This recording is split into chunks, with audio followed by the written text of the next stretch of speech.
പലപ്പോഴും 3 മുതൽ 16 വയസ്സ് വരെയുള്ള കുട്ടികളുടെ മുഖത്തും കഴുത്തിലും കയ്യിലും ഒക്കെ ആയിട്ട് വൈറ്റ് പാച്ചസ് കാണാറുണ്ട്. ഇത് വളരെ കോമൺ ആയിട്ട് കാണുന്ന ഒരു കാര്യം തന്നെയാണ്.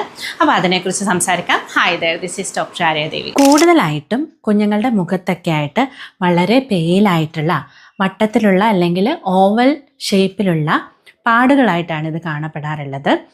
ഇത് ചൊറിച്ചിലൊന്നും ഉണ്ടാവണമെന്നില്ല, ചില സമയത്ത് ചൊറിച്ചിലും അനുഭവപ്പെടാം. ഇതിൻ്റെ മെഡിക്കൽ ടേം പിറ്റീരിയാസിസ് ആൽബ എന്നാണ്. പക്ഷേ ഇത് എന്തുകൊണ്ടാണ് വരുന്നതെന്ന് ഇതുവരെ വ്യക്തമല്ല. അലർജിക് ടെൻഡൻസി ഉള്ളവർക്കും പിന്നീട് ഡ്രൈ സ്കിൻ ഉള്ളവർക്കുമാണ് ഇത് കൂടുതലും കാണപ്പെടുന്നത്. അതുകൊണ്ട് തന്നെ സ്കിന്നിനെ മോയ്സ്ചറൈസ്ഡ് ആക്കി വെക്കുക എന്നുള്ളതാണ് നമ്മൾ ചെയ്യേണ്ട ഒരു കാര്യം. മറ്റൊരു കാര്യം, ഇതുള്ള കുട്ടികൾ ഡയറക്റ്റ് സൺലൈറ്റിലൊക്കെ പോയി കഴിഞ്ഞാൽ ടാൻ അടിക്കുന്നതിൻ്റെ ഭാഗമായിട്ട് ബാക്കിയുള്ള സ്കിന്നൊക്കെ ഒന്ന് ഡിം ആവുകയും ഇത് കുറച്ച് തെളിച്ചറിയാൻ പറ്റുകയും ചെയ്യുന്നുണ്ട്. അതുകൊണ്ട് തന്നെ ഡയറക്റ്റ് സൺ എക്സ്പോഷർ നമ്മൾ അവോയ്ഡ് ചെയ്യാനായിട്ട് ശ്രദ്ധിക്കണം. ഇത് കണ്ടേജിയസ് ആയിട്ടുള്ള ഒരു പ്രശ്നമല്ല, അതായത് ഇത് ഒരാളിൽ നിന്നും മറ്റൊരാളിലേക്ക് സ്പ്രെഡ് ചെയ്യുകയൊന്നുമില്ല. പോരാത്തതിന് ഇതങ്ങനെ കോംപ്ലിക്കേഷൻസോ മറ്റ് പ്രശ്നങ്ങളോ ഒന്നും ഇത് കാരണം ഉണ്ടാവില്ല. പലപ്പോഴും ട്രീറ്റ്മെൻ്റ് ഒന്നും കൂടാതെ തന്നെ ഇത് തന്നെത്താനെ മാറുകയും ചെയ്യും.